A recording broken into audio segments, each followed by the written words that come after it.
वायुसेना प्रमुख एपी सिंह, जिन्होंने हाल ही में एक प्रेस कॉन्फ्रेंस के दौरान पाकिस्तान की धज्जियां उड़ा दी और कहा कि पाकिस्तान जो अब तक बेबुनियाद तरीके से बयान दे रहा है कि उसने भारत के लड़ाकू विमानों को मार गिराया है, जरा उसके सबूत तो दिखाए दुनिया को। जाहिर है पाकिस्तान के पास इसका कोई सबूत नहीं है, लेकिन जिस तरह वायुसेना प्रमुख ने एक बार फिर से इस बात को दोहराया कि ना तो पाकिस्तान के पास इस बात का कोई सबूत है कि उसने भारत के विमानों को गिराया, बल्कि हम बता रहे हैं कि हमने पाकिस्तान के 8 से 10 लड़ाकू विमानों को मार गिराया है, जिसमें उसके रीढ़ की हड्डी, वायुसेना की रीढ़ की हड्डी माना जाने वाला JF-17 भी शामिल है, जिसने उसे चीन के साथ मिलकर बनाया।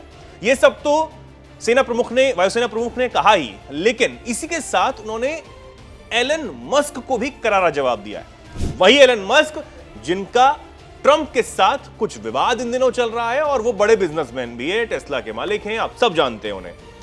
लेकिन अचानक से इस प्रेस कॉन्फ्रेंस के दौरान वायुसेना प्रमुख ने एलन मस्क को क्या जवाब दिया, यह जानना भी जरूरी हो जाता है। दरअसल पत्रकार ने वायुसेना प्रमुख से एक सवाल किया कि आने वाले समय में बताया जा रहा है कि लड़ाकू विमान जो हैं वो मानव रहित ज्यादा चलेंगे, UAVs जो आ गए हैं, ड्रोन्स जो आ गए हैं, वो ज्यादा यूज में आ पाएंगे, क्योंकि लगातार दुनिया इनकी तरफ देख रही है, इस पर काम कर रही है। और एलन मस्क भी इसको लेकर एक बयान दे चुके हैं। उन्होंने कहा था कि ह्यूमन इंटरवेंशन जो है वो आने वाले समय में लड़ाकू विमानों में कम हो जाएगा, रेलेवेंस जो है इसका कम हो जाएगा, ये एलन मस्क कह चुके हैं।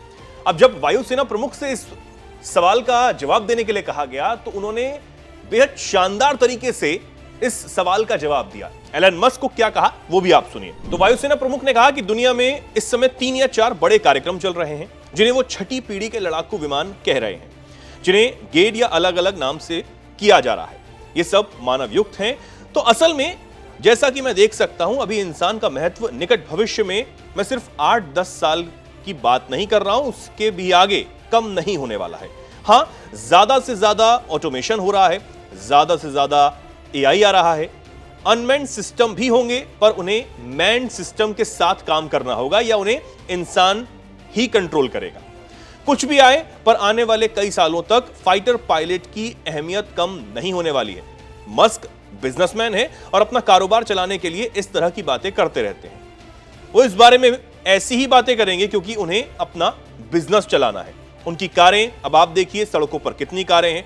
जब तक युद्ध की बात है, मुझे नहीं लगता कि हम यूं ही कर सकते हैं कि ऐसा होगा कि मेरी अगली पीढ़ी अपने कार्यकाल के अंत तक सिर्फ मानव रहित विमान चाहते हैं, मानव जीवन को जोखिम में नहीं डालना चाहते हैं। जहां आपको मानव रहित प्रणालियों की जरूरत होती है, कुछ ऐसे क्षेत्र भी हैं जहां वो अच्छा कर सकते हैं। तो ये बात अब वायुसेना प्रमुख ने कही है। उन्होंने ये जवाब दिया कि भैया आने वाले समय तक तो लड़ाकू विमान मानव रहित नहीं होने वाले हैं, यानी कि अभी तो निकट भविष्य में ऐसा कुछ भी नहीं दिख रहा है।